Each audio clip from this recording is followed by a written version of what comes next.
Today we are making a very quick, very simple, very spring-like radish spread. Basically, it's radish cream cheese and it's delicious.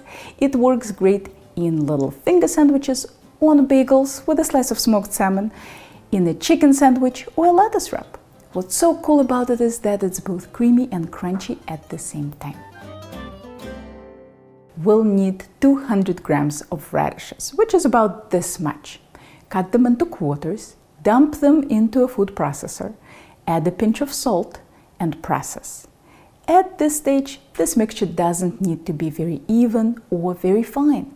Now we need to get the water out of them. I usually get the radishes into a bowl, then squeeze handfuls of them and get them back into the food processor.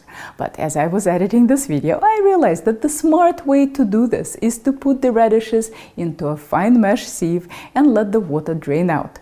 Oh well, next time. See how much water I have left?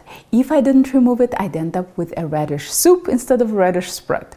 Let's add a couple of sliced scallions and 1 pack of cream cheese. It's a good idea to break it up a little to help it process better. Don't forget the acidity. I'll add a couple of teaspoons of lemon juice to start and then adjust as needed. Give it all a buzz, scrape, taste, and adjust.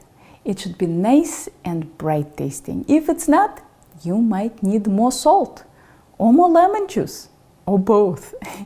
You can serve it right away, but if you keep it in the fridge for a few days, it will turn more pink.